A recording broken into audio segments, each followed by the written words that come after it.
Hello, everyone. A warm welcome.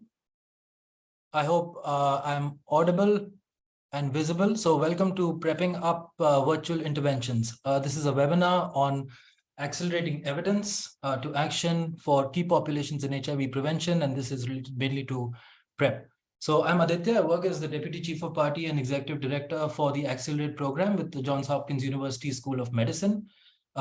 So again, this event is possible with the support of PEPFAR and USAID, and also we are grateful for our collaboration with the Government of India, specifically with the National AIDS Control Organization, and also communities and the state AIDS control societies. So today's webinar, we are going to be, again, marking 20 years of PEPFAR, marking 20 years of catalytic support in areas such as PrEP. Now, with the Accelerate program, we have been implementing PrEP since 2019. And again, the crux of our PrEP implementation has been working in the virtual spaces through our platform, Save Zindagi. Again, through having a landing website and also outreach in social media and dating apps, we have been successful in enrolling over 600 clients on PrEP during our time with Accelerate. Also, I think what we've learned through our implementation with PrEP is that essentially collaborations are very, very important. And again, some of the experiences we hear today will also be a testimony to that. The other thing about PrEP is that, again, with catalytic support, usually indicating something new, we now are at a crossroads where PrEP is also a constantly evolving field. And I think it's important to keep in touch with the developments that are happening globally in terms of research and implementation. And that is really the intention of the webinar. Which is why we have illustrious speakers from organizations such as USAID, Harvard Medical School, Fenway Health, and also our team members from the Accelerate program, specifically the Mitra Clinic. As you know, the Accelerate program is working in the PEPFAR cluster, but also through Safe Zindagi, we have expanded our program to virtual populations nationally. We are also providing national level technical assistance to the AIDS control program. Working in Maharashtra, Telangana, and the northeastern states, as well as Andhra Pradesh, we have gathered considerable experience working with the communities, and essentially our interaction with the communities has probably led us to the fact that there is a fair amount of awareness and demand for PrEP. However, when it comes to the actual implementation of PrEP, there are certain challenges and things that we have picked up along the way. And I think with our experience through Accelerate, we'll also be able to share specifically working with populations such as transgender communities and those hidden populations in virtual spaces as to what that experience has revealed. At the same time, from Dr. Ken Mayer and from Dr. Sunil as well, we'll be hearing about, we'll be getting a chance to also engage in a Q&A towards the end of the session, where we can take questions from the audience. So please hold on till the last session, where we will be opening for questions and answers. So again, without further delay, I would like to introduce our first speaker. Our first speaker is Sukhwinder Kaur. She's a project management specialist for strategic information with USAID. She's also the focal point for the Accelerate program within USAID. In her 20-year-long career, Sukhwinder has worked with organizations such as FHI 360, Public Health Foundation of India, as well as IQVIA. And she's also gathered experience working in countries such as Bhutan and other countries in South Asia. So without further delay, I will hand over to Sukhwinder Kaur. Sukhwinder, over to you. Thank you so much, Aditya, and good evening, warm welcome to everyone. Am I audible? Just wanted to check that. Am I audible, Aditya? Yes. Yes, sir. Okay. Thank you so much. Thank you, Aditya, for your warm welcome. And on behalf of USAID, I thank to the entire Accelerate team for organizing this webinar. So, and as we all know that Accelerate is USAID's flagship PEPFAR activity, and work that the team is doing is critical to reach our objectives in India. A respectful gratitude to NACO for their overall leadership and mentoring over time, and SACS for trusting us and our comrades guiding the path ahead. Also, thank you to the medical fraternity with whom we are working very closely for these initiatives in Maharashtra, Telangana, and the above TA level for joining today, and the appreciations for your selfless dedication towards the community's well-being, and the development partners, PEPFAR, CDC India, our sister concern, and also our community fellows without whom a single step towards last mile or reaching our goal to end the epidemic is impossible. And we at USAID know very well that challenges remain, and together we have worked to ensure that our program continues despite the challenges of the recent pandemic. As Aditya has also talked about, that we are into the 20 years of PEPFAR. Over the course of this 20 years, one of the most profound and the significant changes that has been that of USAID is the shifting from a mere donor to a truly trusted and the technical support partner to NACO. So we are very happy. Other thing that has been a constant and a hallmark of our work at USAID is working for the community and working with the community for the quality of the HIV services. So a warm with this word, I just again welcome all of you for this today's webinar on PrEP. So as of 2015, WHO recommended that the people at substantial risk of HIV should be offered PrEP as a part of combination HIV prevention approaches. So NACO led the momentum with the aim to accelerate this innovation in prevention techniques and to improve the progress towards first 95 launched the PrEP guidelines in 2021. So Accelerate project built upon the path shown by the NACO contributed in the guidelines, in the development of the guidelines, and also became one of the leading partners for rolling out PrEP in India by providing technical and direct service delivery support to the national program. And if we talk about the during this journey of implementation of the PrEP, if we talk about the transformative partnerships, so we at Timely we worked with the various partners. To begin with the Fenway Institute, we launched the online training module on PrEP with the comprehensive curriculum for all the typologies and the latest clinical recommendations from WHO. And I'm very happy to inform that more than 300 plus counselors and the doctors, they have got benefited from this online course and got the certificates.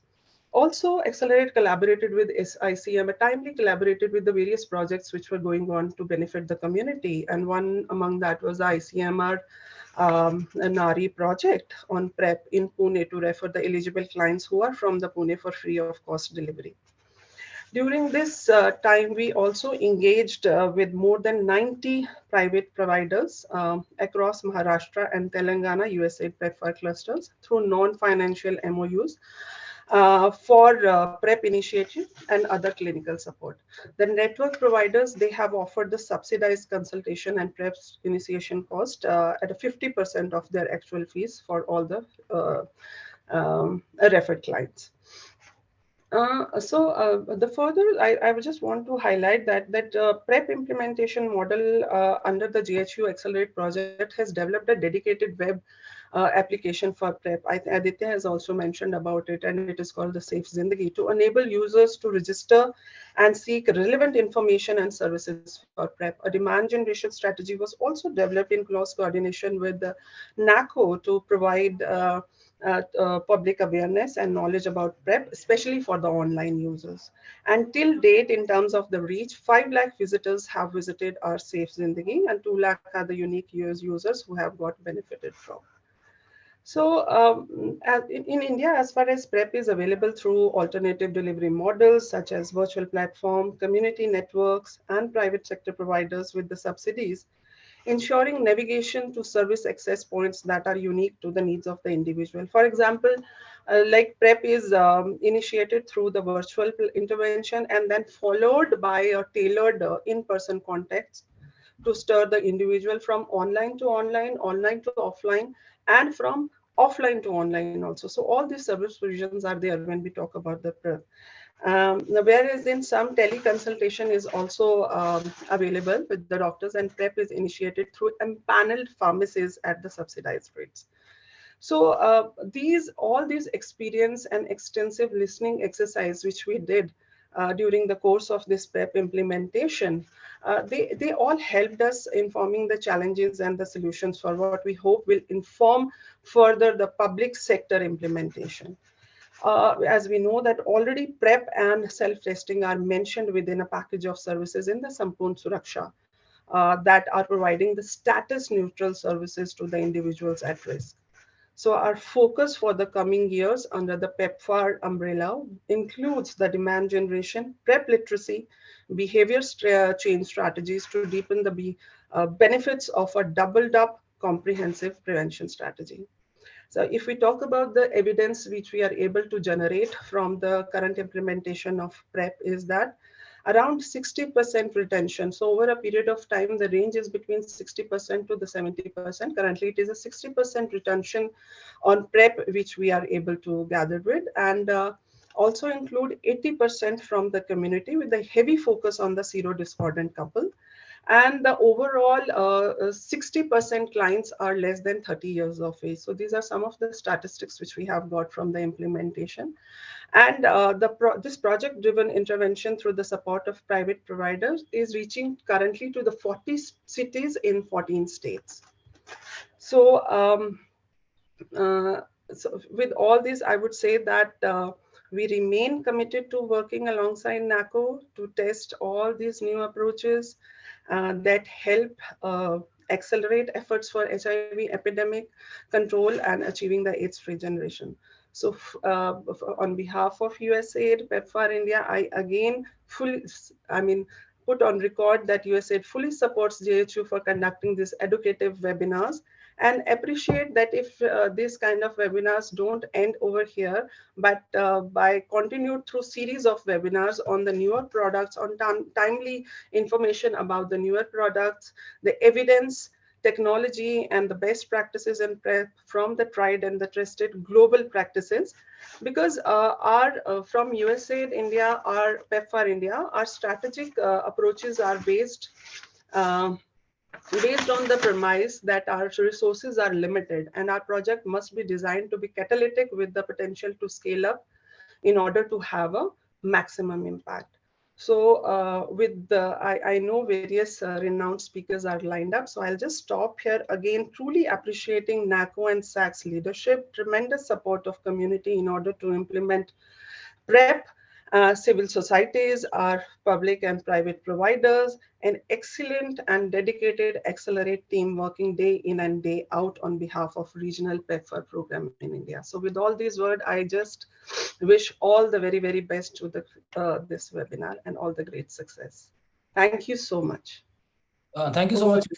Thank you so much, Sukhwinder, and also thank you to USAID for supporting these initiatives and also for your day-to-day intervention and working with our team very closely for evolving our PrEP program. So thanks again, Sukhwinder, and thank you to USAID India. Up next, again, I'm very grateful and privileged to introduce Dr. Kenneth Mayer. Dr. Kenneth Mayer is our next speaker. He's a medical research director and co-chair of the Fenway Institute in the US. He's also a professor of medicine at Harvard Medical School. And his areas of research include international work around HIV/AIDS, working with LGBTQIA plus populations, HIV prevention, specifically PrEP, vaccines, secondary prevention, and molecular epidemiology of antibiotic resistance. So without further delay, I will request Dr. Ken for his presentation on newer developments around PrEP. Dr. Ken, over to you. Thank you, Aditya. Can you hear me okay? Yes, sir. Wonderful. It's a pleasure to be with everyone today. I'm sorry I'm not with you in person in India. Hopefully that'll be remedied soon. Always wonderful to visit with friends in India. So today I'm going to give an update on PrEP implementation, going through some concepts that I think are familiar and then talking about what's coming down the pike. So why do we need PrEP? Basically, with the push towards 90-90-90 and then moving towards 95-95-95 in terms of HIV control, there's been a high priority of getting people on treatment. But still, in recent years, we still have at least a third of the population of the world not on successful treatment, and not everybody on treatment who's living with HIV is adherent. So there clearly are new infections occurring globally, about 1.5 million new infections per year. And that's why we still need additional strategies. And PrEP is certainly the best evidence-based strategy that we have to complement prevention. What we know about PrEP, if you see the picture on the left side of the slide, this plots the different initial PrEP efficacy trials and compares adherence to efficacy, and basically shows at the top of the graph that the studies where there was high level of adherence, the efficacy was extremely high, with an overall intent to treat over 80%. And then when you do secondary analyses to say, did people have protective levels of drug in the blood? And everybody who had protective levels of drug in the blood, for the most part, was protected, with only case reports of PrEP failures in individuals who are consistently adherent. So we know that PrEP works if you take it. There were a couple studies that were confusing at the beginning because these were in cisgender African women, and they did not show efficacy. But in post hoc analyses looking at drug levels, they found that the population in the studies were not individuals who were adherent. There was some medical mistrust in the population, and also individuals said, I signed an informed consent. I didn't know if this medication was going to work. So I was happy to be in the study, but I didn't really want to necessarily take the medication. But the data basically say that if people are educated and understand the benefits of PrEP and take it consistently, it's going to be highly protective. Is PrEP safe? TDF-FTC is tenofovir and emtricitabine. So this was the initial medication studied as PrEP. And basically, the rate of serious adverse events, grade 3, grade 4 adverse events, was not increased for people who used PrEP compared to placebo. There are reversible changes in creatinine. It's rare to have significant renal dysfunction, but it does mean that patients do need to have their creatinines monitored. Younger patients and people without prior renal disease can be monitored fairly infrequently, as infrequently in some settings as once a year. There are also, with consistent and persistent PrEP use, there can be a decrease in bone mineral density. This has not been shown to be clinically significant. In other words, there's no increased fractures or increases in clinically significant osteopenia. Certainly, if somebody had severe bone disease, that would be a consideration about oral PrEP. But basically, a mild, statistically significant difference, but not a clinically significant difference. And it was also found that if individuals stop PrEP, the bone mineral density improves and gets towards normal again. So these are two small side effects that can be monitored and also lead us to think about who are the appropriate populations for the different kinds of PrEP. And it's important to say that this is a first generation PrEP medication. The version of tenofovir here is tenofovir disoproxil fumarate, TDF. And I'll talk a little bit about another kind of tenofovir that has less of an effect on renal function and on bone. Then the question is, does PrEP really work in the real world? So one of the first reports that I think is very instructive was from Kaiser Permanente. This is a health maintenance organization in the Bay Area of San Francisco. They had a lot of MSM patients. They had over 800 patients who were at risk for HIV, who they thought would be good PrEP candidates.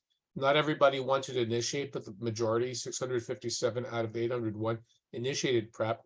And after they followed individuals for a little more than half a year, they found that by a year, about half of the patients were diagnosed with a sexually transmitted infection, but there were no HIV diagnoses. So these data suggest that PrEP in the real world can really work. There have been reports now from Seattle, from Sydney, from London, from other major cities that where treatment as prevention is rolled out, where more people are tested, and if they're infected, they're offered treatment. And if they're at risk for HIV, they're offered PrEP. They actually are seeing decreases in HIV incidence in those cities. So there's a lot of proof of concept that PrEP in the real world can work. Where are we regionally and globally? So the WHO would like to see approximately 10 million people on PrEP across the world in terms of individuals who are at highest risk for HIV. We've exceeded 3 million people on PrEP now over the last year or so, getting closer to 4 million people. What's been really quite remarkable has been the scale up in sub-Saharan Africa. You can see it dramatically taking off after 2016. The initial place in the world where the largest number of PrEP users was in North America. And that's still going up, but at a much slower rate. In the US, for example, we estimate that 1 million people could benefit from PrEP. It's only a little more than 300,000 individuals have at least initiated PrEP. You can see lesser uptake in Europe, and particularly of interest for the conversation today in India.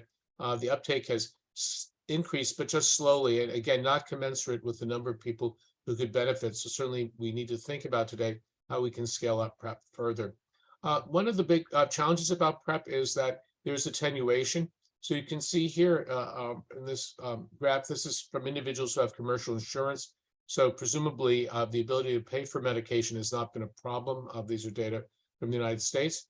And you can see that over an 18-month period, there's substantial attenuation where less than half of individuals remain on PrEP over time. Now, some of that is appropriate. In other words, not everybody is equally risky all the time. And PrEP is not something like treatment where you have to take it consistently every day for the rest of your life, no matter what. With PrEP, you really have to, people have to understand their seasons of risk, their patterns of risky behavior, and that can help determine their PrEP use. But clearly, some of the attenuation are people not being persistent. And part of our goal with PrEP care is trying to figure out new approaches to try to enhance people's ability to maintain adherence over a longer period of time. So in terms of the future, there are a variety of different things going on, and I'll touch on a few of them briefly. There are some new oral medications. NextPrep was a study looking at a drug called Maraviroc, which was not successful, but I will talk about Ipergay, which is a study looking at on-demand PrEP. There have been studies of vaginal and rectal microbicides. None of them are yet approved, but there still are some very interesting approaches being looked at. There will be a study led by Dr. Craig Hendricks of Johns Hopkins looking at a rectal douche, for example, as a protective mechanism, but this is not FDA approved. What is approved by the WHO is an intravaginal ring containing dapivirine, and we'll talk about that in a minute. And then there's a lot of excitement about injectable medications. Cabotegravir has been approved in several jurisdictions. And then the question of how do we use new technologies to improve adherence? So in terms of oral medication, there's FTDF, that's tenofovir disoproxil fumarate, and then there's FTAF, and TAF is tenofovir alafenamide. So it's another oral medication. It's very highly potent. It's another form of tenofovir. It gets into cells more avidly, and it turns out that it is has less of an effect on the kidneys and on the bone. So in places where both drugs are available, we can offer different choices. The initial efficacy study was only done in MSM and transgender women, and therefore you can offer either of those medications for people in that setting. For individuals who have vaginal sex, there has not been sufficient data yet to recommend FTAF, so we can only offer FTDF. People with pre-existing renal or bone disease, where both drugs are available, we would tend to use FTAF. But FTAF is associated with modest weight gain and increased lipids. So the original FTDF would be the preferred drug there. And then the biggest issue globally is that FTAF is only available in many settings as a proprietary medication. So it's substantially more expensive than FTDF, which is available by several generic manufacturers. So cost may be the major consideration globally. Now, the French Institute of Research, the ANRS, supported a study called Ipergay, which talked about on-demand PrEP.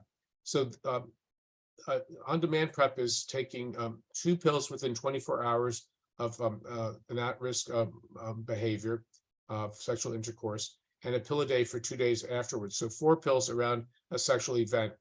The study was mainly conducted in France, but also in Quebec. And they found that individuals tended to be highly adherent in the study. There were some side effects, mainly nausea, that some individuals had, about 10% of participants. This was a very sexually active group of individuals. About a third acquired a new bacterial sexually transmitted infection. But the efficacy of this approach was extremely high, 97% relative reduction in HIV transmission versus the placebo. And then they did what's called an OLE, an open label extension, and they found an even lower level of HIV incidence if individuals were given the medication and told, this will work if you take it. So we definitely have proof of concept that on-demand PrEP can work, but the key issues are, number one, The patient needs to really be able to know that they're going to have sex to be able to predict it, because you really need to get the 2 pills on board within 24 hours of intercourse, and then a pill a day afterwards. So somebody who's having condomless sex 3 or 4 times a week, really it's much better for them to just be taking a pill every day and try to be consistent about it. Somebody who's infrequently having sex and can predict when they're going to have sex, that's a candidate for on-demand PrEP. There's a variety of other approaches. So this slide is not for paying specific attention to all the different things listed, but it basically shows all the different funders of the different work, and the fact that there's a huge number of preclinical entities that are under study, animal models and in vitro. There are a variety of approaches that are in phase 1, and then there are fewer that are in phase 3 in efficacy trials. For those of you who are interested in this area, which is really fascinating, this field of development of new preventive technologies, a very good resource is AVAC, AIDS Vaccine Advocacy Coalition, avac.org, and they update this table on a regular basis. So the first new approach, besides oral medication, is the dapivirine ring. This is a non-nucleoside reverse transcriptase medication. The efficacy in the initial trials was modest in the 50 to 60% range, but they found that after it was approved in an open label study, they found that some women really preferred this ring and was well tolerated. So it's a very mixed bag in terms of its regulatory approval. The World Health Organization has approved this as an effective preventive technology for individuals who do not want to take oral medication or injection. Several African countries, including Zimbabwe and South Africa, have approved this to be available as part of the prevention toolkit. But the U.S. Food and Drug Administration and a few other organizations have not approved it because they feel that the efficacy is not as good as the oral medication. But I think for some individuals, if it's a question of using nothing or using this, certainly this would be preferable. So this is another modality to consider. Then the most dramatic change in the PrEP landscape occurred a couple of years ago now with the completion of HPTN 083 and HPTN 084. These were studies looking at injectable cabotegravir, which is an integrated strand transfer inhibitor. And basically, these studies were designed as non-inferiority studies to show that the injections given every 8 weeks were comparable to asking people to take a pill every day. These were double-blind, double-dummy studies, so everybody got shots and was asked to take pills. And basically, there was enough non-adherence to the pills and enough consistent showing up for the injections that the injections were actually found to be superior to the oral medication. So this is a really important new technology. It's not perfect. There were a few breakthrough infections, but really rare. HIV incidence was substantially less than 1% in all the trials. So injectable cabotegravir is definitely a new modality. And the next kind of injectable medication that's coming down the pike that is now in clinical studies is called lenacapavir. So this is a capsid inhibitor, as a unique mechanism of action against HIV. It hasn't been approved, this medication, this subcutaneous injection hasn't been approved as part of salvage therapy for people with advanced HIV who need an additional new medication. So it's already approved as part of a treatment regimen, and now it's being studied for prevention. There are 2 large studies, one focusing on men who have sex with men, transgender people, and non-binary people, and that's mainly being conducted in North and South America and in Europe and a few other sites around the world. And then there's a study in cisgender women in sub-Saharan Africa. These studies are called Purpose 1 and Purpose 2, but there's going to be a suite of other studies. Dr. Sunil Solomon is going to be leading one study focusing on people who inject drugs, which will be conducted in conjunction with the HIV Prevention Trials Network. So within the next 2-3 years, we will have a lot of data on lenacapavir, and hopefully that can lead to approval of this medication. Some of the advantages of lenacapavir are that it can be given every 6 months instead of every 2 months, which cabotegravir is given. And then the other big advantage is that it is a sub-Q injection. So it's a smaller amount of material being injected as opposed to a larger injection of intramuscular medication, which is how cabotegravir needs to be delivered.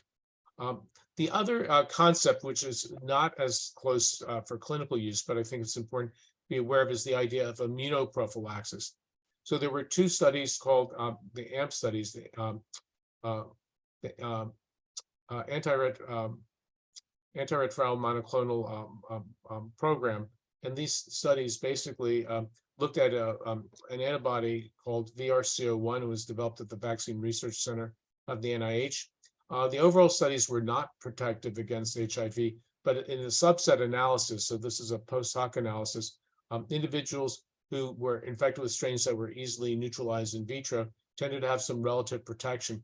So this made the researchers feel that perhaps a cocktail of monoclonal antibodies could be protective against HIV. And there are studies now starting to look at these different combinations. You can see in the cartoon on the right side of the slide, all the different places, the targets where antibodies might act to protect against HIV binding to cells. This approach may not be feasible because of cost of goods, but in a setting, for example, if a woman comes in labor who's living with HIV and not on medication, perhaps giving a post-exposure monoclonal antibodies to the infant may be a good approach. But this is a much earlier stage because we don't have efficacy yet on a large scale. So there'll be a bunch of different studies over the next 2 to 5 years to try to iterate this approach. But it is another approach for pre-exposure or post-exposure prophylaxis. So long-acting injectables, are they the future of the world? Well, there's a lot of pros, but there are a few cons. So improved adherence, yes, people just have to come in for their periodic injections, so that's a good thing. But on the other hand, they have a long tail. So what if somebody stops coming in for the injection, they move, something happens in their life? Well, they have antiretroviral medication in their body, but they may not have enough of it to protect them against HIV. So we have to understand the implication of having a long tail. Less frequent reminding is a good thing, but then out of sight, out of mind. So if somebody is traveling, do they remember to come back for the shot in a regular period of time? Fewer healthcare visits, yes, but those healthcare visits are extremely important so that people have their get their shots. And as opposed to writing a script for a pill, you have to make sure that you have a setup where you can do safe, sterile injections. There is an opportunity for this to be more discreet. People don't have to bring pill bottles home. But there are other things going on. So the less often you go into the clinic, the less often you're having opportunities to talk about sexual risk behavior with your provider. So another approach to try to improve PrEP is to say we don't need new injections, we don't need new pills. What we need are new supports for people who are at risk for HIV. So going back to 2010, there was a study in Western Kenya of treatment that found that if people got a weekly text message, they were more likely to take their medication. So there've been a variety of different approaches now. There's something called a Wise Pill, which is like a cell phone device. And when the person opens the device to take a pill, it sends a signal so that a research team or even a clinical team can see when did the person take the pill, were there interruptions in pill taking. If a day goes by and the person didn't open the device, they can get a text message reminding them about the need to take the pill. I've been involved in a study called Life Steps, which is looking at how you can deliver counseling with a nurse and also giving daily SMS text messages to support people. There's work that's been going on in San Francisco and Chicago that use electronic diaries that, again, could interface with the clinic and people could remind people about taking their medication. There's work that's been going on looking at actually checking drug levels and giving people feedback, and that's another approach. None of these are routine clinical approaches, but there are things that are being thought of to support PrEP adherence.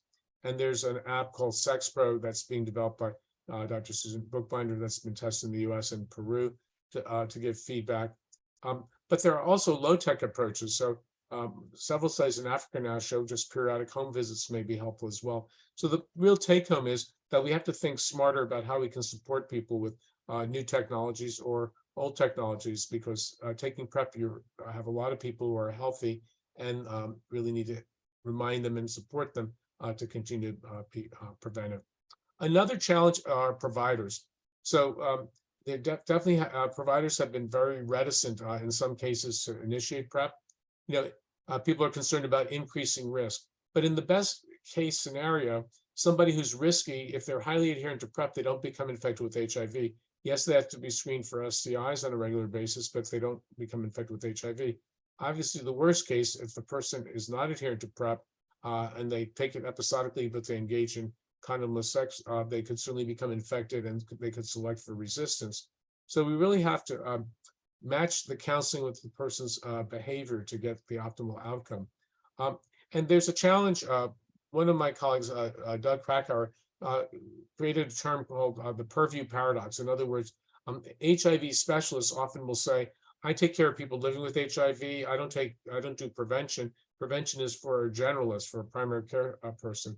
Primary care persons oftentimes will say, it's not feasible to prescribe PrEP because I'm not a specialist. And we really need both groups of people to take on PrEP, because some people will be in discordant couples and they'll be more readily seen by an HIV provider. Other individuals won't see themselves as needing to go to an HIV clinic, but their primary care provider, if they talk to them about their sex lives, should be knowledgeable about PrEP.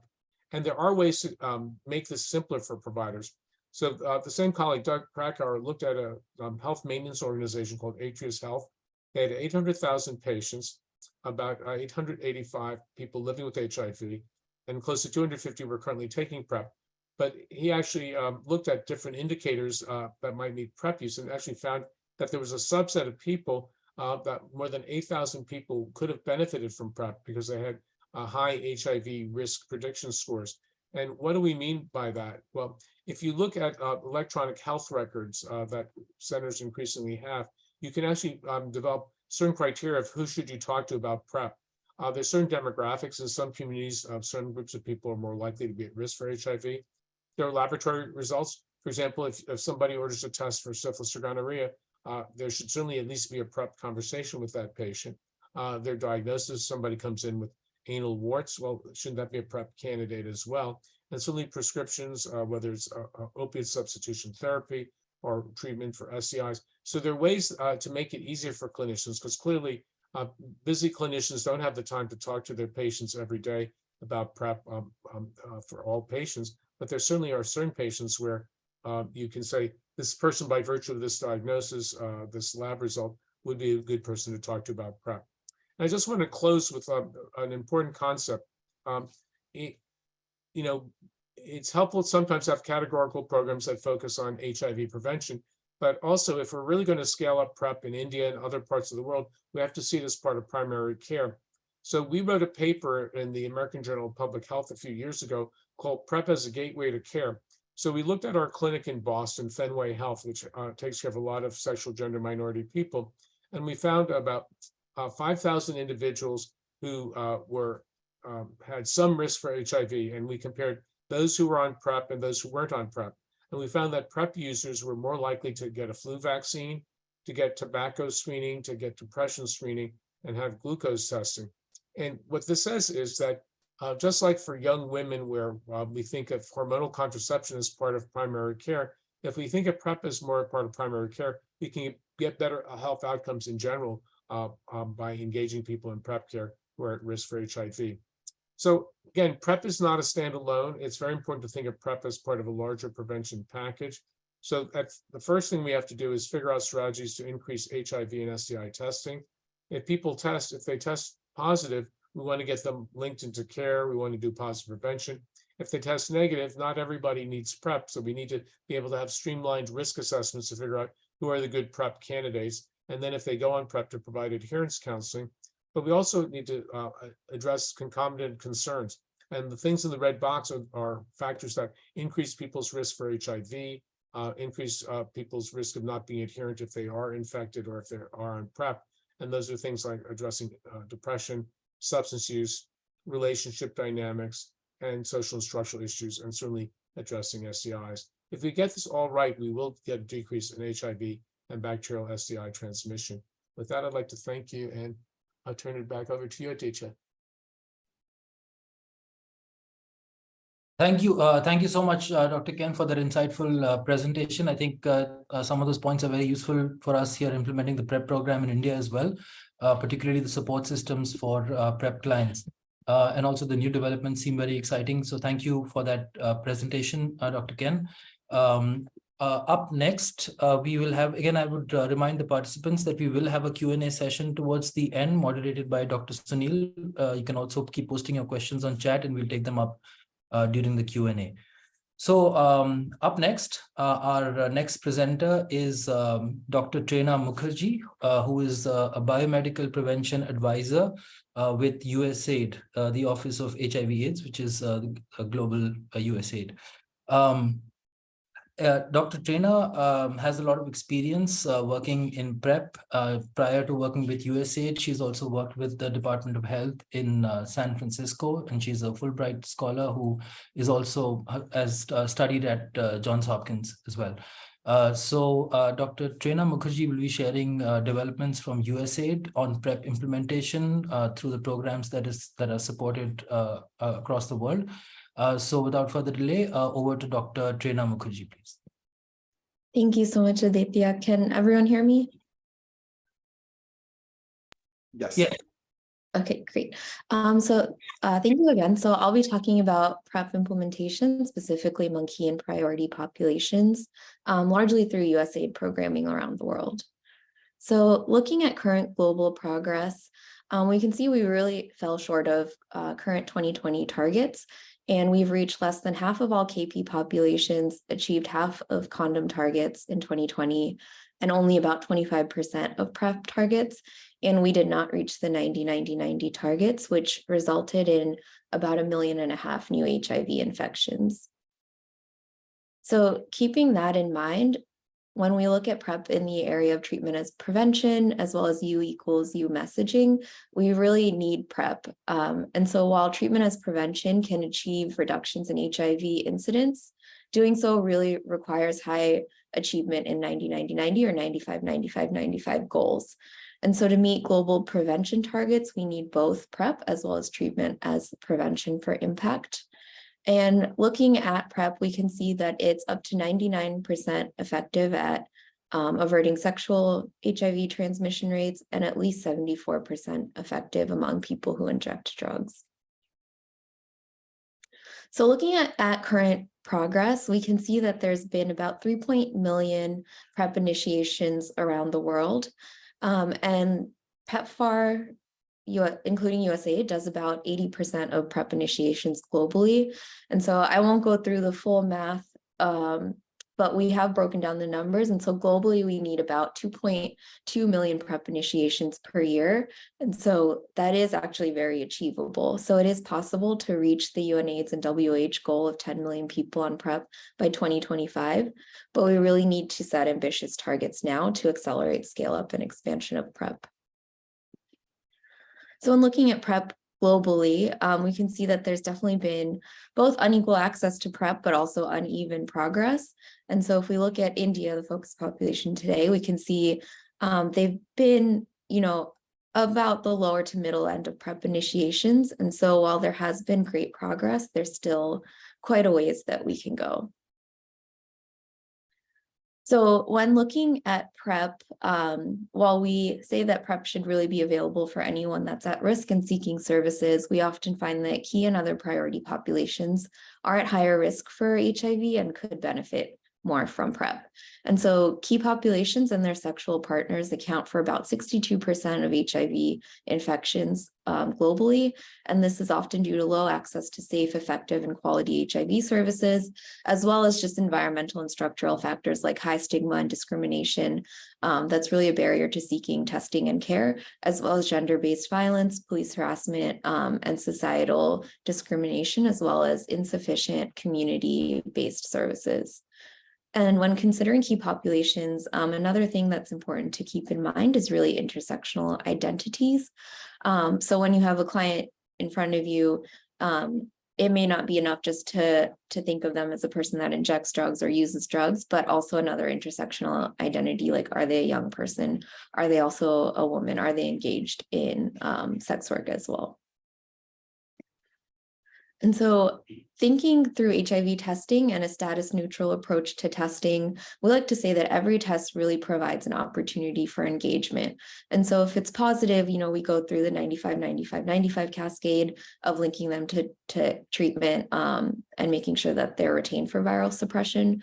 However, if they're negative, it's often a continual process where we really engage with them to offer prevention services, whether that's PrEP or condoms, and thinking through effective use. And so again, just thinking through additional things like STI testing, Hep C testing, and just that continual engagement if they're negative. It's also important to think through the prevention user journey as well as product choice. And so thinking from the client perspective, a client or a PrEP user will really need to choose a method that aligns the best with their personal lifestyle, their needs, and their personal preferences. And so example considerations can include things like, is the method of choice discreet? Are there side effects? What are the frequency of clinic visits, the cost? Do they have partner preferences, efficacy, the time or duration of use, as well as does it offer combination prevention for other things like pregnancy or STIs? And so an important thing to consider is to really remain client-centered, and that one prevention method does not fit all. And so I'm going to talk briefly about oral event-driven, also called on-demand or intermittent PrEP. So recently the WHO guidelines were updated, and so event-driven PrEP can be offered to all cisgender men, trans and gender diverse people, as long as they're not taking exogenous estradiol hormones. And Hep B is no longer a contraindication for ED PrEP. And so this is that 2-1-1 formula. And so in practice, I'll show on the next slide, we can see the scale up of offering a choice between daily and event-driven PrEP has really been able to promote PrEP and scale up PrEP in certain settings. So if we look at the graph here, we can see that even just offering the choice of ED PrEP has resulted in over a 50% increase in PrEP uptake among all cisgender men. And over time, it seems like the choice of taking event-driven PrEP is about equal or occasionally even higher than daily oral PrEP. So again, just keeping in mind offering choice. So the other thing I want to mention is that there is really no perfect prevention product out there. There's advantages and challenges with each. And so with oral PrEP, it is highly efficacious, it's affordable, and generally readily available. However, challenges might include effective use since pill burden does often happen. There's occasional, though minimal, side effects and stigma with it. The PrEP ring, which Dr. Mayer also talked about as well, is used monthly. There's minimal side effects and it is discreet. However, we've found moderate efficacy. It's a formulation that's a little bit different, and then we are not totally certain of the cost just yet. In terms of injectable PrEP, it is highly efficacious. It's bi-monthly, it's discreet, and it's a familiar formulation. However, clients do have to come back for HIV testing. Those in between months, there is a long drug tail, and we are still not totally sure of the data in some KP populations as well as pregnant women, and they're generally high cost. So again, there is no perfect product, and so in partnership with a health worker, client will really need to think through both the advantages and challenges to decide which product is the most beneficial for them at that moment. And the other thing I want to mention is that product choice really allows a client to move between products, especially as periods and seasons of risk change in their life. And so the best product is one that an individual can effectively use when needed. And so next I'm going to talk through differentiated service delivery really briefly. And so differentiated PrEP service delivery includes when PrEP is available and offered, where it's offered. So whether it's a primary care clinic, a drop-in center, or a private clinic, who is able to provide PrEP. And so that can include, physicians, nurses, pharmacists, and I'm also going to talk through some key population service delivery. And then finally, what is offered? So in addition to PrEP, is there also STI or viral hepatitis screening? Are there mental health services, for example?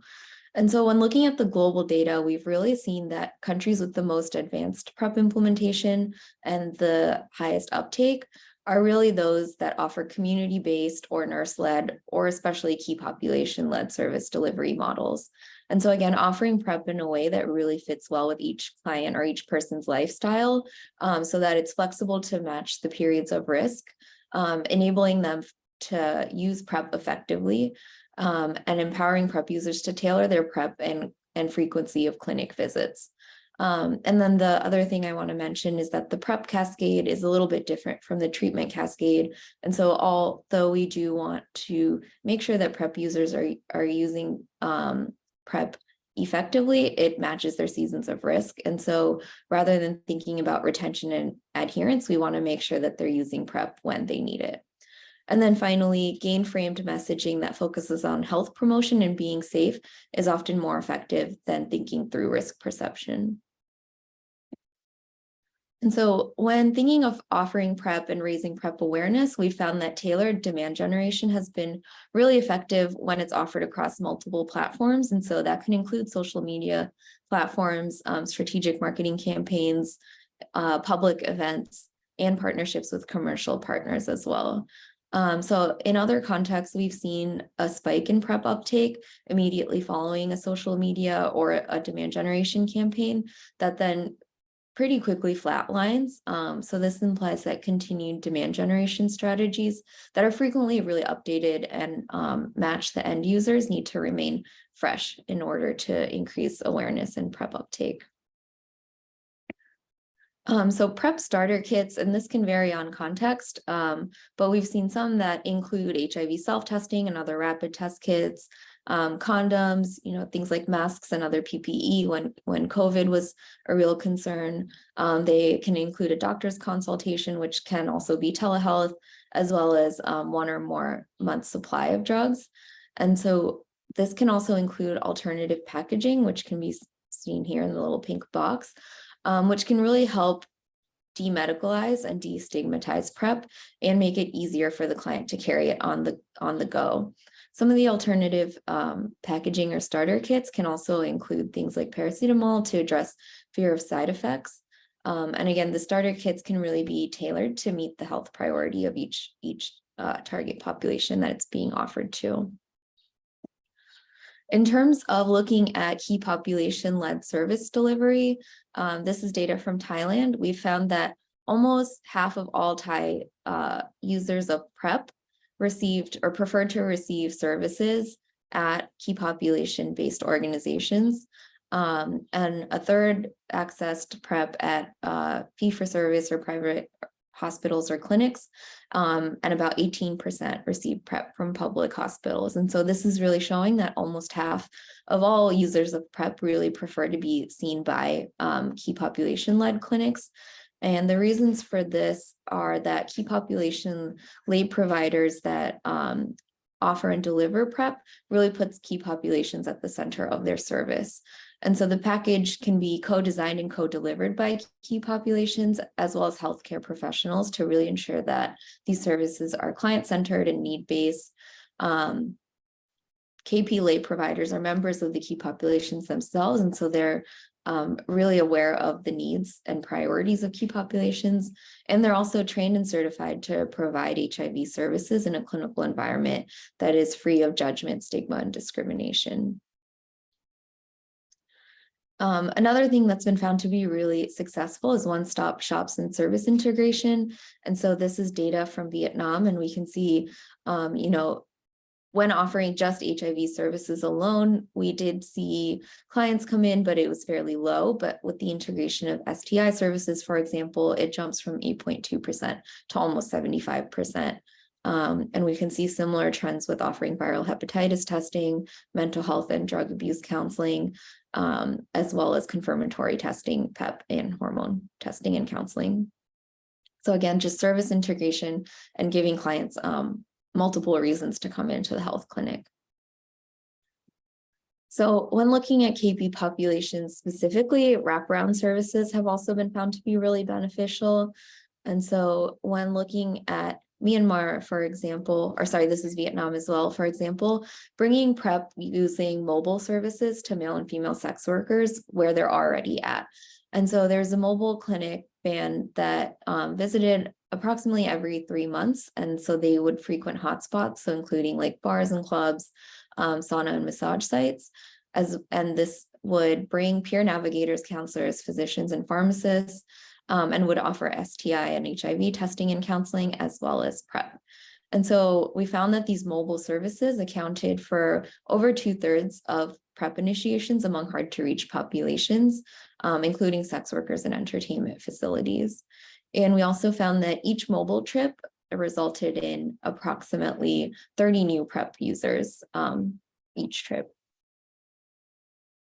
So also thinking through service integration and gender affirming care for transgender populations. So similar to the mobile clinics, when we integrated health services packages that really met the needs of transgender clients, it's just another way to offer PrEP and other health services in a setting where transgender clients may be already visiting. And so this can include things like gender affirming consultations, hormone prescribing and monitoring, as well as HIV testing, STI testing, PrEP and condom distribution, as well as ARV treatment and STI treatment for those that are positive. And the last thing I'll say about this, it also usually consists of providers that are really familiar with the needs of transgender clients. When looking at people who inject drugs, similarly offering HIV testing and PrEP, as well as other services for people who inject or use drugs within harm reduction sites is another way to really engage people who use drugs in prevention services. And so this is an example from Myanmar, which really seeks to address the specific needs, not only of people who inject drugs, but women who use drugs. And so providing a safe home-like space for women who use drugs has really been found to be beneficial in engaging this population in both prevention as well as treatment and care. And so service packages that integrate HIV and harm reduction services with that are then integrated with mental health and psychosocial support, as well as sexual and reproductive health care, have found to be really beneficial. And then finally, mental health and psychosocial support, not only for clients, but providers themselves. You know, we've really seen, especially after COVID, mental health has been a huge concern among clients as well as providers. And so this is data from Vietnam, where we found that both, again, among clients and providers, that mental health was a huge concern. And so integrating both self-care as well as psychoeducation and motivational counseling to reduce substance use and stress has been found to be really beneficial as a way to start the conversation about PrEP. And this can be offered both at the community level by community health workers, as well as in the facility level by doctors and counselors. And this can often result in a referral both to mental health and psychosocial care, but also to HIV testing and prevention. And so in conclusion, I just want to mention that ending the HIV epidemic by 2030 is really possible, but it will require a holistic, person-centered approach to really meet clients where they're at. Choice matters in prevention modality. And so really giving a client the choice to make the decision through informed choice counseling and help them choose PrEP, whether it's daily or event-driven or condoms or another prevention method, will really be the key to making sure that they're effectively using their prevention modality and really being retained in care. So again, accelerating PrEP uptake is possible by meeting people where they're at. And so adaptive and key population community-led models have shown the most promise globally. And then finally, when working with a client, integrating PrEP into some of the other competing health priorities, again, have really increased uptake. And thank you. Thank you so much, Trina, for that presentation. I think it's a wonderful summarization of all the efforts that USAID is making across the globe on PrEP implementation. and also the insights into what current program implementers can do. I think from Accelerate, we are working on person-centered approaches and integrated care. And hopefully, with the way things move in India, we'll be able to integrate PrEP into the service packages from the national program as well. So up next, we have representing the implementers' perspective, Dr. Kanchan Pawar. So Dr. Kanchan Pawar works as a medical officer with the Mitra Clinic, which works with transgender populations in Pune. So Dr. Kanchan Pawar is a primary care physician and a public health consultant. She's been working in the Mitra Clinic for almost 2 years now. She has a lot of experience working with communities, LGBTQIA+ communities in particular. And she's been working a lot in sensitizing other medical professionals as well on issues of the community. Presently, she's implementing PrEP in the Mitra Clinic in Pune as well. So over to Dr. Kanchan. Thank you, Aditya, for that introduction.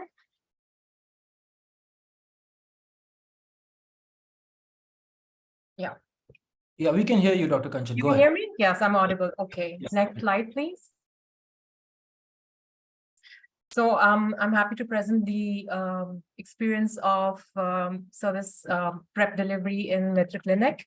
So we are one of the 3 community-led transgender health clinics in Project Accelerate in India, and we aim to provide comprehensive healthcare to the TGNC community, including guidance on gender transition, hormone therapy, general health, mental health counseling, and other allied services. An important component of the treatment that we provide to our clients or services is sexual health counseling, in which we also provide community-based HIV and STI screening, prevention, and treatment services. In Pune, Mitra Clinic started in 2021. In June 2021, and we have a total of about 1,022 registered clients till date, 45% of which are young adults from the age of 18 to 25. HIV positivity is around 4.23%. 26 have been tested positive so far. Next. Coming to the PrEP experience, we were able to offer PrEP free of charge to our transgender clients for a period of 12 months, courtesy a generous donation from the John C. Martin Foundation. The regimen that we offer is the daily 1-day pill, daily 1 pill, which is tenofovir disoproxil 300 and emtricitabine 200. We were initially provided training on PrEP, on how to disperse PrEP, and also provided the relevant IEC by the National John Hopkins Accelerate team. And we are supported on an ongoing weekly basis by our national team that check in to see how we are dealing with our clients regarding PrEP, what are the new upcoming challenges and ways to go about solving them. Next. So what we go about actually is the initial phase is community outreach, which is one-on-one. Sometimes it's event-based. It's also by interacting and engaging with other NGOs that see high-risk community. To create, so our clinic counselors and our mobilizers go out to create awareness about PrEP, to identify clients eligible for PrEP. As a doctor, I also screen all walk-in clients who come in for other health services like hormone therapy, to see if they're eligible. I see their risk status, I look at their sexual practices, and also then talk to them about PrEP.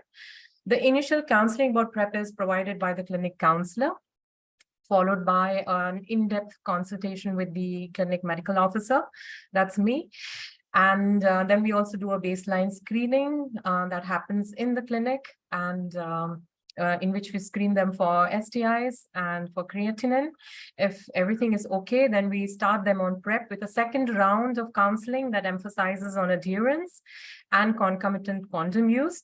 We emphasize a lot on condom use because of the concern that there are clients who might just think that, or who have the impression that PrEP actually protects them against every STI.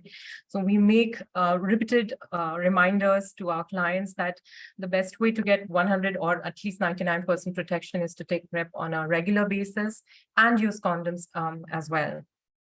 We follow up, as in the clinic counselor and the mobilizers follow up on the phone with every client who has initiated PrEP in the first month, especially to ensure that, to ensure compliance and management of any concerns. Next. So far, we have counseled 280 eligible clients one-on-one till date, out of which we've started 80 clients. We've initiated 80 clients on PrEP. So far, 13 have discontinued PrEP. Common concerns for discontinuation are the startup side effects or moving out of town, so difficult to access medication. In some cases, the family found out that the clients that they had started PrEP, and there were a lot of repercussions because of which they had to discontinue it. And there were some clients who stated that they were not at risk anymore and would like to discontinue it temporarily. The reported adherence is around 91%. Another worrisome, I would say, coincidental finding, but quite worrisome for all of us, was the high percentage of syphilis positivity, almost 42.5%. 34 out of 80 tested positive for syphilis, and we've managed to get 16 treated till date with great effort and a lot of persistence, because of the fact that clients are not really aware about syphilis or the effects that it could have on the body. No breakthrough HIV or STI infections have been reported so far. Next. Now, what are the barriers to PrEP uptake? Essentially, there is a lack of basic HIV and STI and PrEP knowledge, particularly amongst young adults who form a bulk of our clients, are registered clients and walk-ins as well. Because of which it takes time and repeated counseling and repeated talks to them to make them understand what is the importance of PrEP. There's also quite a bit of stigma, since the bottles look the same, the ART and the PrEP bottles look the same. There is quite a lot of fear amongst the community of being labeled as HIV positive or even as promiscuous. So they are concerned about the fact that, if anybody sees them with the bottle, they would be thought about as HIV positive. Another reason is low self-perceived risk of HIV. So clients ask me, why should I take PrEP if I'm already using condoms? Is that not enough to protect me against HIV? There are some who say that they have very infrequent sex, hardly once a month, and do not see why they have to take a tablet every day. There are some who say that they get themselves and their partners tested regularly for HIV and therefore do not see the need to take it. Another reason is a lot of misinformation, particularly this is a challenge that we've had to face in Pune for some reason. There's a lot of misinformation regarding PrEP in the community, regarding severe adverse reactions in the beginning, long-term side effects, kidney and liver damage, or dependency on these drugs, that going off these drugs would make me more vulnerable to HIV. So because of which there's a lot of hesitation about starting PrEP amongst our clients. The cost of screening investigations, even though they are highly subsidized, is another barrier, especially for the young crowd who complain that they cannot afford this treatment. In our case, it has been exacerbated by the cost of syphilis treatment as well, because that adds an additional burden, and not just cost, but also time burden. So that has been a big barrier. And there is also concern regarding drug interactions and pill burdens, particularly for those clients who have already started hormone therapy and are taking medications for skin or maybe for hair. The pill burden is quite intimidating, and so they're reluctant. Also, many of our clients, a majority of them, in fact, imbibe alcohol on a regular or almost on a daily basis, and there are concerns that taking PrEP along with alcohol can again lead to kidney or long-term kidney or liver damage. Next. What are the barriers to PrEP adherence? So the PrEP startup syndrome, so to say, the GI side effects have led to quite a few of our clients discontinuing PrEP in the first fortnight itself. And since word spreads very rapidly amongst the community, and there's a lot of word of mouth publicity and discussions going on, other people then become hesitant hearing about the side effects. Lack of accessibility, since we are just one clinic in a really big city, clients find it very difficult to come to the clinic for monthly refills. Those that engage in daily begging or basti or mangti, as we say, also complain about loss of income because of the loss of the entire day. Then there are privacy concerns, particularly amongst those clients who stay with their families. There are issues with keeping the PrEP meds at home. I mean, just yesterday I had a client call me to tell that his family found out not only did she get a sound thrashing, but the bottle was also thrown away, and because the family found out what it was by Googling it online. So that is a huge concern. Also amongst the youngsters, erratic schedule or a very chaotic lifestyle, a lot of partying leads to skipping doses and problems with adherence. And then there's also peer influence. Friends or community seniors, we found also dissuade continuation, citing long-term adverse reactions. And that has led to considerable challenges in PrEP adherence. Next. So what are the solutions that we've come up to deal with this? First, we preemptively manage side effects. I saw Dr. Trena's starter package. I loved the idea. So we already counsel, we tell them what to expect in the first week. We give them PPIs for the first 10 days of treatment, so to deal with the side effects that they might have. For syphilis, since we have such a high bulk of syphilis positive patients, we are building up linkages to government hospitals for free syphilis treatment. That is still a challenge, but we are somehow managing to convince people to go there and get treated for syphilis. We make sure that the clinic counselor and the mobilizer follows up with every client who has initiated PrEP in the first month on phone to address any kind of concerns. When we find out that there are clients who have discontinued PrEP, we call them up into the clinic if possible and address specific concerns that they might have, reinforce the relevant messaging, and try hard and motivate them to start PrEP again. We are improving adherence with the help of reminders, or teaching them how to put reminders on Google Calendars, or showing them how to download PrEP-specific apps for those who are struggling with taking it regularly, and adopting a community-based dispensation of PrEP. So, couriering PrEP refills to clients who live far away, find it challenging to come in here, or having a mobilizer deliver them to wherever convenient. Next. So how can we improve PrEP uptake? I would like to say PrEP is really needed in India, particularly in the young and sexually active, transgender, and gay population. But there is a need to address persisting structural and social barriers to PrEP uptake. The most important factor, I feel, is to increase acceptance and demand for PrEP amongst the community through digital outreach, and specifically through social media influencers from the community who can speak to the community in their language, in their style, and in their culture. I still feel currently that the kind of messaging is fear-based, and PrEP has to be seen as this really empowering, cool, smart choice to make for your sexual health, for your sexual pleasure. And unless that message goes out, I feel PrEP uptake is still going to be challenging.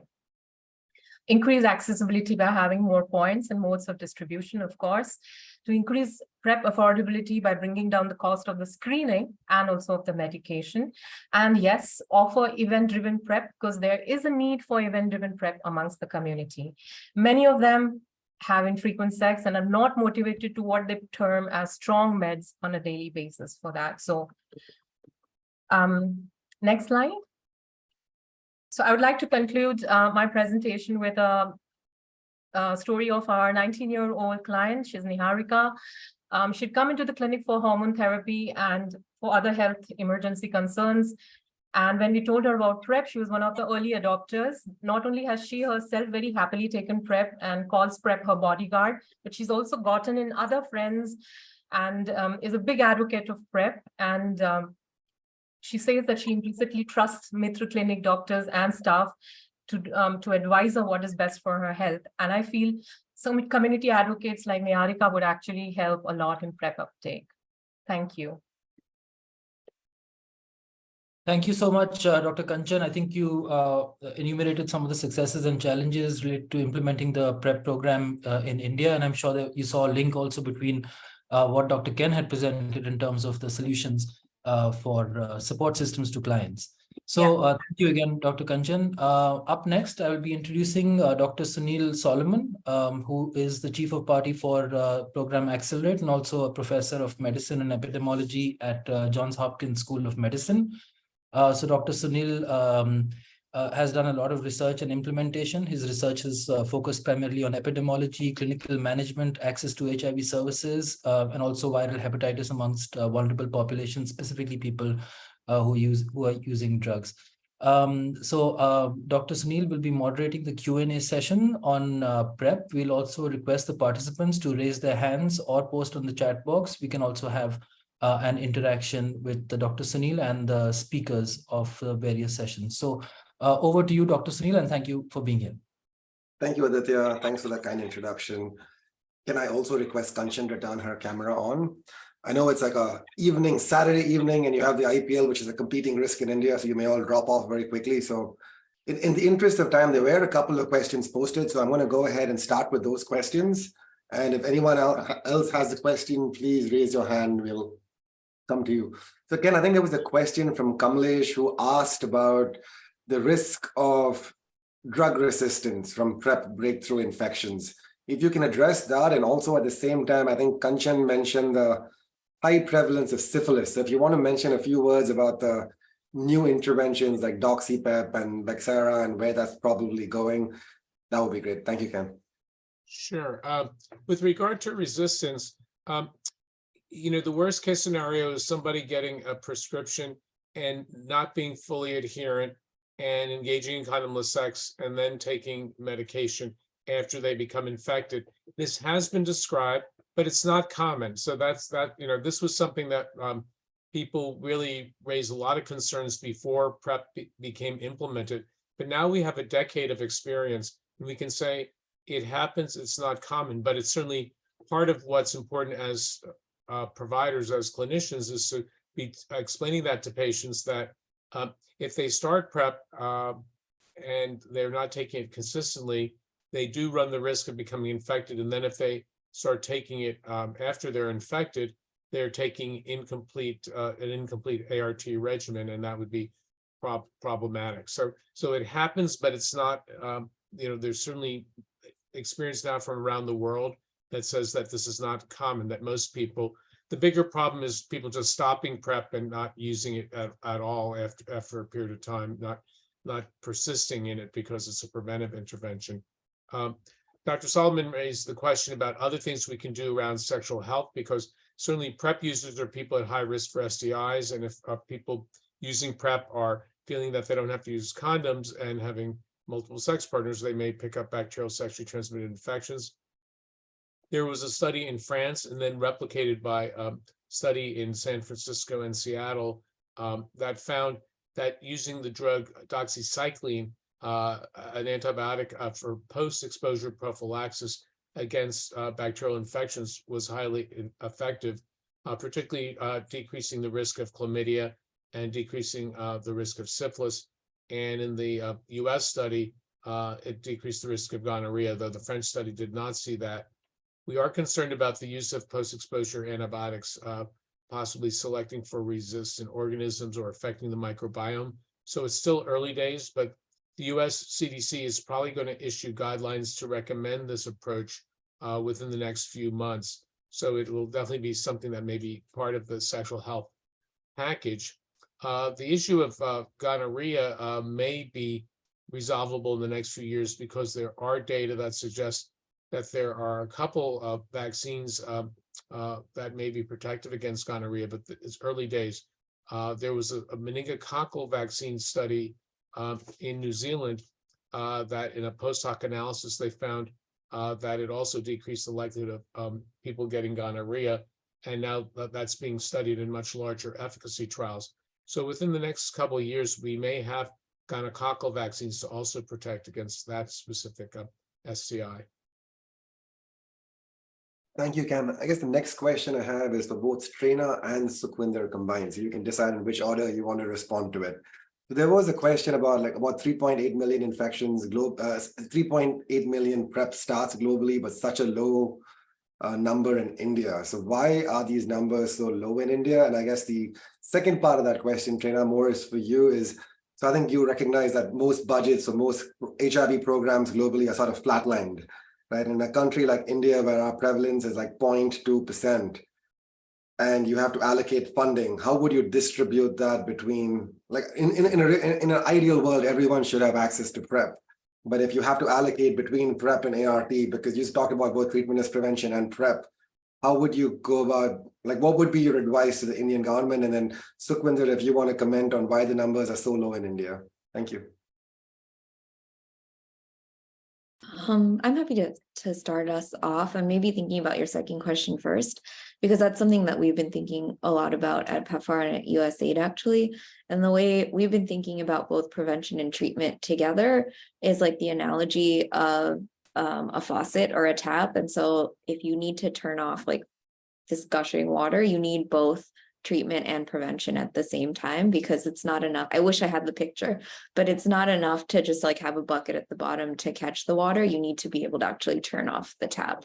And so it's definitely a challenge to have flatline budget and really being able to allocate funding towards both just ARVs for treatment, but also for prevention. But like I think Dr. Mayer, you also talked about, treatment as prevention is one way to tackle the HIV epidemic, but we're pretty far from reaching our 95 goals, not just in India, but really globally. And so you really need both prevention measures as well as focusing on getting everyone that's tested and positive on treatment as well as retention. So I hope that answers that question. And then for the first part of the question, I don't know, Sukhvinder, if you want to start off, I'm happy to jump in as well. Please continue, Trina. I'll just add on. Okay, so in terms of what we see is about almost 4 million PrEP initiations globally, but a little bit lower in India. And if you remember that map, that shows, you know, both unequal access, which is one of the reasons why we've started to have unequal progress across the world. And so it's complicated because it's a little bit of everything. It's both policy guidelines that really create an enabling environment so that persons at risk for HIV can access prevention medications. It's stigma and discrimination that really prevent people from even seeking testing and being engaged in care at the beginning. And then really having like the social support systems that we've talked about as well in several of these presentations. And so an enabling environment really consists of like multiple parts, which is both, you know, policy guidelines, having people there that are supportive of PrEP at the community level, at the provider health clinic level, but even at the societal level. And then for some, we've also seen that, yes, cost can definitely be a barrier. There's definitely significant myths and concerns of side effects that we've seen, which can also be tackled as well.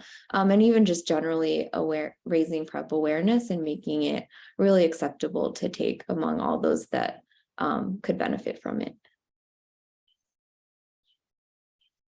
Thank you, Trina. Sukhwinder, I don't know if you have anything to add to that or. No, thank you, Dr. Sunil. So as you rightly said, Trina has already added, and I think partially I've also covered in my speaking points that yes, and as far as India is concerned, NACO has come up with the guidelines in 2021 on the World AIDS Day, but the policy is yet to come up. And when we were quoting the number, this is all from the project mode, which we were able to drive through the public providers and through the private sector, through the donations. And so I would say that the policy environment is what is need to be strengthened, need to be implemented, taking the learnings from these project modes implementations. And because all these numbers which we were just saying, these are from the projects, these are from the PEPFAR, CDC is also implementing in the cluster districts. So I would say that, of course, we have the stigma and discrimination. These are the factors. These are all the, you know, we were also coming up with the conceptual framework that what are the factors, because working very closely with the NACO, we came up with the demand generation campaign also. And through our Safe Zindagi, we are doing that. So demand generation is one aspect, but the other factors are the cost and the policy environment, I would say. Over. Thank you, Sukhwinder. I'm sorry. I think the other issue also is just the availability. I think most of the PrEP in high-income countries in sub-Saharan Africa is either provided by PEPFAR or insurance, versus in India really is out-of-pocket payment. And so that's probably another reason we're not seeing a lot of PrEP in India. I just want to move to the another question for Kanchan. So Kanchan, I think one challenge I always get is patients come and tell me, you want me to take 1 pill a day to prevent an infection, which if by some chance I get, I would still have to take only 1 pill a day. So it's sort of like, how do you address that when you're counseling a patient? And what are the most common side effects that you need to worry about when starting someone on PrEP? Kanchan, I don't know if you can hear me or your video is turned off. Yeah. Sorry, go ahead. So one of the most common side effects, I would say, are GI side effects, a lot of nausea, vomiting, headache, feeling giddy. And when we try to counsel them about ART versus HIV, we tell them that that results into a lot of disease burden if you look at it long term. So if you taking PrEP and you're protecting yourself from HIV, you know that going ahead, you don't have to worry about your partner having to take any kind of medications or about practicing safer sex. So this is basically how we educate them about the difference between going on, taking ART and PrEP. I just tell them it is essentially just the fact that if you protect yourself from HIV, you are protected from long-term consequences of HIV, the burden of disease that you might pass on to your partner, and the constant tension that you might have, the discrimination and the stigma that you might face. All of that you don't have to worry about if you just take PrEP. Thank you, Kanchan. Yeah. So Ken, I think there's another question which asks about in a setting like India where, or most of sub-Saharan Africa, actually most of the world at this point in time where dolutegravir is your main staple as your first line regimen. Are we placing ourselves at risk of insti resistance by rolling out long-acting cabotegravir if we don't monitor and breakthrough infections, because there are all these complications of monitoring HIV RNA at the times of injections? Yeah, it's an important question.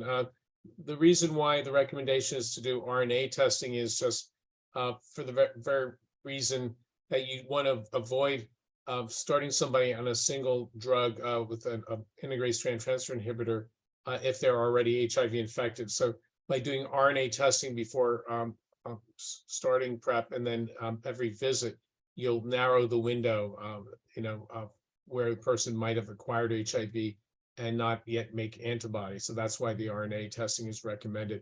So it certainly adds complexity and cost to monitoring. But again, just like with oral PrEP, vast majority of people who go on PrEP either stay on it persistently and are adherent, or they stop it completely, and therefore there's not drug on board where you're selecting for resistance. That's the case with oral PrEP. With injectable PrEP, it's early days. People in the clinical trials tended to be quite adherent to the visit appointments, so this was not a big issue of people, not coming back for an injection and having a long tail period. It's also important to keep in mind that even though drug will be in the body for a long period of time, if somebody decides they don't want the injections anymore, but they continue to engage in risk, there's no harm then in switching them to oral medication to cover them to be prevented. So it still gets back to identifying people who are motivated to take PrEP and making sure they understand what they're getting into. So if somebody gets an injection and they decide they don't like it, it's just important for them to understand that for 6 to 12 months, they still may have some medication in their body, but it may not be enough to protect them against HIV. So if they're engaging in risk at that time, but they don't want the injection, they should go back to oral medication. Thank you, Ken. And thank you, Trina, for also adding. I think Trina added in the chat that in terms of allocating budget, it also comes down to cost efficacy and balancing the cost between treatment and prevention. We have about 2 minutes left, and there's one question on there. I don't know if Thomas, if you want to unmute and ask the question. And while that's happening, if everyone else can turn on your video cameras so we can take a group picture, is that, and I think Ashmita is going to coordinate that. Is that right, Ashmita? Yeah, Dr. Sunil, I'm giving the access right now. And Thomas, if you want to ask your question, because I'm not sure what that means, like the patient activation, I'm not quite sure what you mean by that.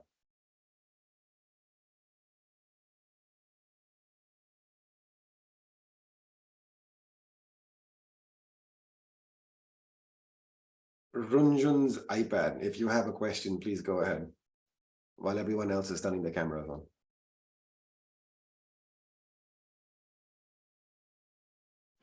Can you hear me? Yes, we can. Okay, so I just had one quick question. Whenever we speak about PrEP, it feels like the entire prevention part is meant only for transgender population, or whereas we can see that there is a rising number of new infections among young population 18 to 30 who are not really falling in that category. So don't you think somewhere we need to increase? At least we need to have this conversation that PrEP can be used also by people who are not really transgender, falling under that category.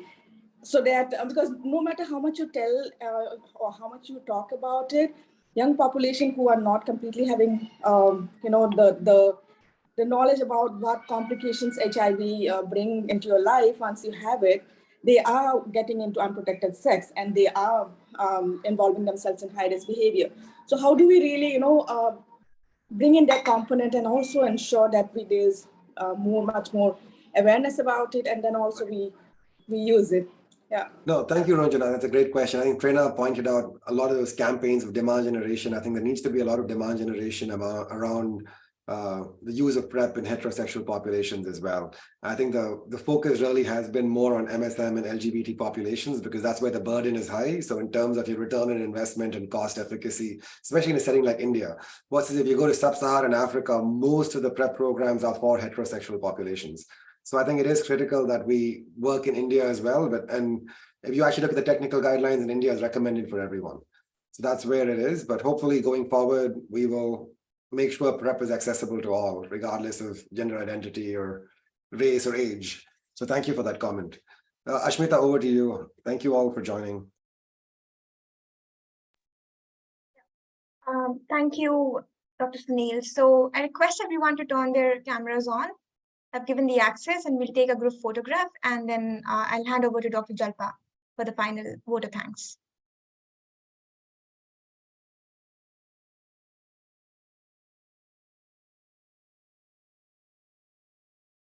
Will you let us know when it's done? Because it looks like we're all looking at each other for a long time. Yeah, it's done now. Thank you so much. Dr. Jalpa, over to you.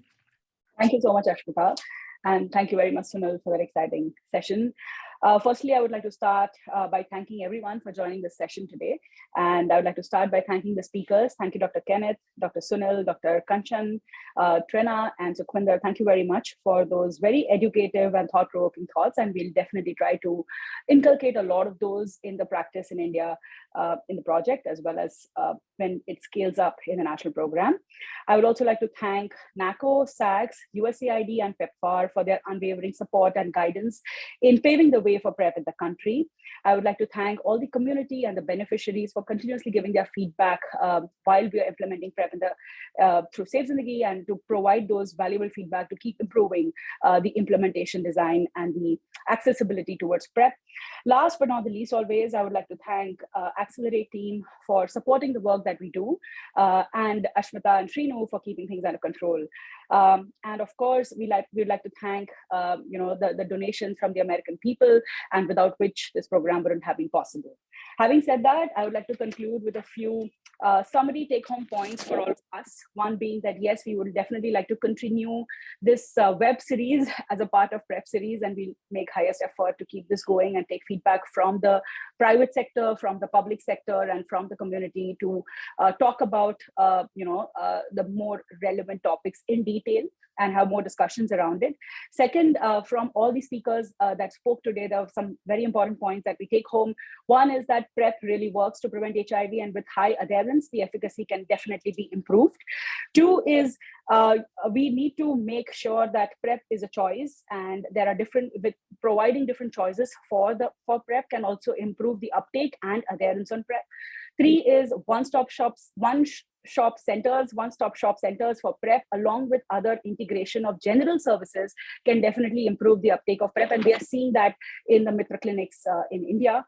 Then we know that there are a lot of other modes of PrEP coming up in India, the injectables, the vaginal rings, etc. And we look forward to more evidence and its approvals in India that will definitely improve the accessibility to different kind of population who need PrEP. And last but not the least, KP-led and KP-driven models for PrEP, specifically for counseling, for outreach, for refills, definitely helps improve the retention and adherence on PrEP. And all the models that Dr. Ken and Trena spoke about improving the adherence are so practically possible to get into the program. So we hope to inculcate all of these as we move ahead. Having said that, I would like to conclude this meeting. Thank you very much, everyone, for being a part of this.